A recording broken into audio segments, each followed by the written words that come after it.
toughest and most dangerous people and released them in a trade-off so he could close Guantanamo Bay or Gitmo Club Gitmo, so I without no call it. problems. I call it Club Gitmo. That's wrong. Well, I call it Club And even Gitmo. his own people say he made a mistake, but you know what? So what? He's a criminal. Right, and Hillary Clinton's back in news again too, as well. She's got Benghazi again. You know that, right? Yeah, I know. Benghazi, the same people that came out with the intelligence report on Bergdahl is connected with the intelligence report and warnings that there may be an imminent attack on Benghazi. So they're both tied together. Right. Also, And then Harry Reid said the same thing about Bergdahl as Hillary Clinton said about Benghazi. What difference does it make? right. And don't forget too that Jay Carney's leaving. He's going to the Waffle House. You know, it's going to come as secretary. He's going to change from press secretary to the spokesman of Waffle House now. Yeah, well, he should be Pinocchio.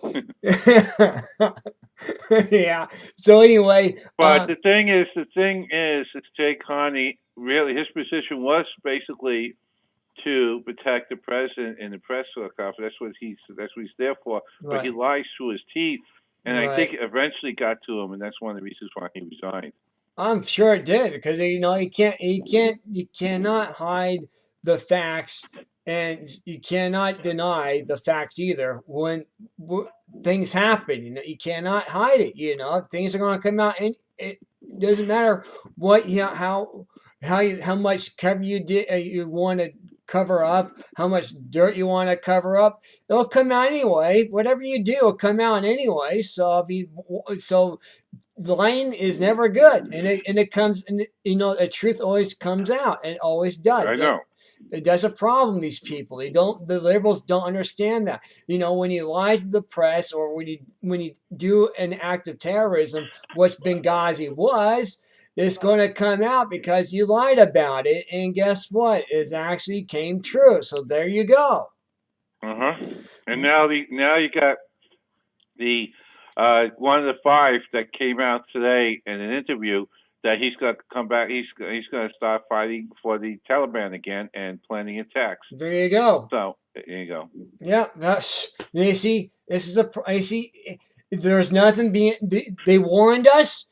There is the Homeland Security, and you get these military briefings, your security briefings, and guess what? It's right there in front of us. And are they doing anything about it? No. Are they protecting the Constitution? No. Are they destroying this country? Yes. They are destroying this country. Yes, that's what they're good at. Yeah. And they want to ripple the Constitution completely out and throw it in the Dixie dumpster. Well, we're not going to do that here. We're going to keep the Constitution. We're going to continue fighting and let people know about what is really going on here.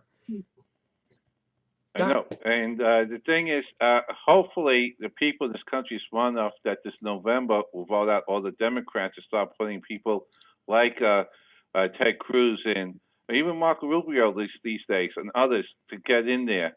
I don't trust Rand Paul because he's too much of an isolationist. Right, and I don't trust Marco Rubio Ronio either. I don't trust him either, and I don't trust Lindsey Graham either. We got to get him out of here. Lindsey Graham is in a battle for his life, and if he doesn't get 50% next week's primary in South Carolina, he'll probably be kicked out because on a one-on-one battle, he's going to lose. Right. So the Tea Party is hoping that we'll can knock Lindsey Graham under 50%, so we can have a runoff. Right. So I mean, also don't forget Jack Kingston too as well. Jack Kingston's also he's running for he's been a congressman for over down in Georgia. Okay, he's been a congressman down in Georgia. You talking about Cochran? No, I'm talking about I'm talking about John. That's in Missouri, and a Tea Party guy, it's winning. Right. But I'm talking about Jack Kingston. Jack Kingston. We're gonna knock Cochran out. Right, and I'm talking about Jack Kingston though. Jack Kingston and in California, right. Waxman is he's retiring. His seat is mostly Democrat. Right. They had a primary this past week, and the Republican is one in California. It's an open primary, so everybody runs against each other. Right. And the top two end up running in November. Usually, Democrats run against a Democrat in that state, but this time the Republican candidate took first place. Yeah. So the Republican candidate is leading a Democratic candidate for Waxman's seat, so that could be a turnover. Yeah, it could be a huge turnover. Also, don't forget too, Jack Kingston. And in Oregon, also the candidate, the woman candidate for Senate is winning. Right. And Doctor. there's other areas that are close, and we could take about 12 seats in the Senate. Also, don't forget Washington State too. The same thing. Believe it or not, we got who is it? His name is Doug Clout. Doug Clout. And, also down here in Florida, Alan Grayson's in trouble. Debbie Wasserman Schultz is in trouble. Yay! Good news. And Rick Scott is now leading double digit over Charlie Crist. Right. And elsewhere around the country, Udall is starting to lose. Hagel is down.